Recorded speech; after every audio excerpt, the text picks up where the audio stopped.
नमस्कार, मी लतिका।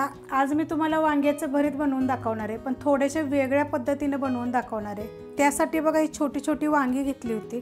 ही अशा कलरची आहे। तुम्ही ह्या जागी हिरवी जरी घेतली तरी चालेल। आणि त्याचं मी देठ काढून बघा असं मधोमध कापून घेतलेले आहेत। ह्या वांग्यांना थोडीशी कमी बी आहे आणि मी जास्त आणली होती। मग ह्या म्हटलं वांग्यास तुम्हाला जरा वेगळं भरीत करून दाखवावं। त्यासाठी साहित्य बघा, कोथिंबीर घेतलेले, हिरव्या मिरच्या घेतलेल्या आहेत, तिखटवाल्या आहेत त्या मी भाजून घेतलेले आहेत। बघा अशा पद्धतीत मी तव्यावर भाजून घेतले ती। आणि अर्धा चमचा जिरे घेतले, थोडंसं आलं घेतलेलं आहे, एक गड्डी लसूण घेतलाय, 2 चिमूट मी ओवा घेतलेला आहे आणि थोडासा कढीपत्ता घेतला। हे एवढा मसाला मी कुटून घेणार आहे। तवा गरम करत ठेवलेला आहे, त्याच्यामध्ये आपण थोडंसं तेल टाकून घेऊया। पहिलं एकदम एक बारीक चमचा घालायचा, अर्धा चमचा जरी टाकलं तरी पण चालेल। आणि गॅस बारीक करायचा। तवा गरम झाला की आता त्याच्यामध्ये ही जी वांगी आपण जी धुवून कापून ठेवली होती पाण्यामध्ये, ते अशी एक एक टाकून घ्यायची। पाणी बिणे तेल अंगा उडेल, जरा लक्ष देऊन करा। अशा पद्धतीने बघा मी टाकून घेतलेली आहे ती वांगी। आता ह्याच्यामध्ये आपल्याला थोडंसं मीठ टाकायचं आहे आणि आपण ह्याच्यावर आता झाकण ठेवणार आहे। एकदम पॅक बंद ताट किंवा दुसरं काही ठेवलं तरी पण चालेल। आणि गॅस बारीक करायचा। हे मीडियम गॅसवर केलं होतं, आता मी गॅस बारीक करते। बारीक गॅसवर बघा एक 7 ते 8 मिनिट ठेवलं होतं। ते बघा एकदा सुद्धा उघडलेलं नाही आहे। वांगी बघा आपली किती मस्त अशी शिजलेली आहेत। अशा पद्धतीत शिजतात आणि खालून बघा जास्त करपत नाही आहेत। तवा गरम झाला की गॅस बारीक करायचा एकदम।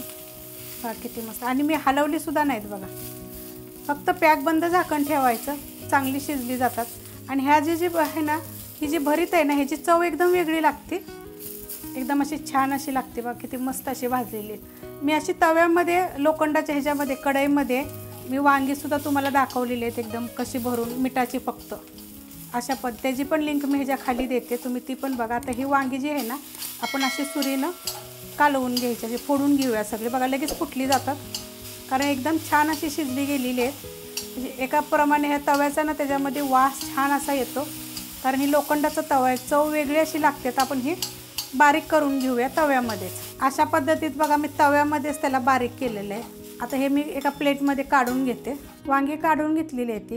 आता ह्याच्यामध्ये आपण थोडंसं तेल टाकून घेऊया। तेल आपलं तुमच्या आवडीप्रमाणे कमी जास्त केलं तरी चालेल आणि चांगलं गरम होऊन देऊया। तेल गरम झालेलं आहे, अर्धा चमचा जिरे चांगले तडतडून देऊया। त्याच्यामध्ये कढीपत्ता आणि एक मोठ्या आकाराचा कांदा बघा बारीक कापून घेतलेला आहे। हा कांदा एकदम चांगला भाजून घ्यायचा आहे आपल्याला। कांदा असा भाजलेला आहे। आता ह्याच्यामध्ये हे जे मसाला तुम्हाला मी सांगितलेला कुटून घेणार आहे, तर अशा पद्धतीत कुटलेला आहे। की त्याच्यामध्ये कढीपत्ता पण कुटलेला आहे, त्याच्यामुळे काय होते चव अशी छान येते। आणि कढीपत्ता खाल्ल्याला मेन म्हणजे चांगला असतो। आता हे मिनिटभर मी परतून घेते, मिनिटभर परतून घेतलेलं आहे। आता ह्याच्यामध्ये थोडीशी हळद टाकायचे, हलवूया, मिक्स करून घेतले व्यवस्थित। आता ह्याच्यामध्ये एक टमाटर टाकायचे आपल्याला मोठ्या आकाराचं, एकदम बारीक कापून घेतले बघा। आणि हे पण आपल्याला एक मिनिटभर चांगलं परतून घ्यायचं।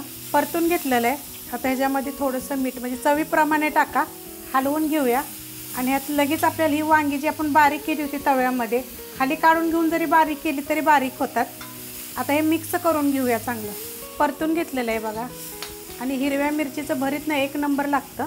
आता ह्याच्यामध्ये आपल्याला टाकायला मी शेंगदाणे भाजून बघा असे मोठे मोठे कुटून घेतलेले आहेत, कारण ते खाताना आपल्या तोंडा म्हणजे जिभे खाली आले पाहिजेत। आणि आता हे सगळं एक जीव मिक्स करून घेऊया। मीडियम गॅसवर बघा हे भरीत परतून घेतलेलं आहे। आणि हे असे जर भरीत केलं ना एक लोखंडाच्या तव्यात, ह्यात एक नंबर चव लागते। जर तुम्ही हिरव्या मिरच्या जर खात नसेल ना, तर लाल मिरची पावडर जरी टाकली तरी चालेल, पण अशा पद्धतीत करून बघा, चव अशी वेगळी लागणार। ज्वारीची भाकरी, बाजरीची भाकरी, तांदळाच्या भाकरीवर तुम्ही हे खाऊ शकता। रेसिपी आवडली तर लाईक करा, सबस्क्राईब करा, कमेंट करा आणि शेअर बी करा।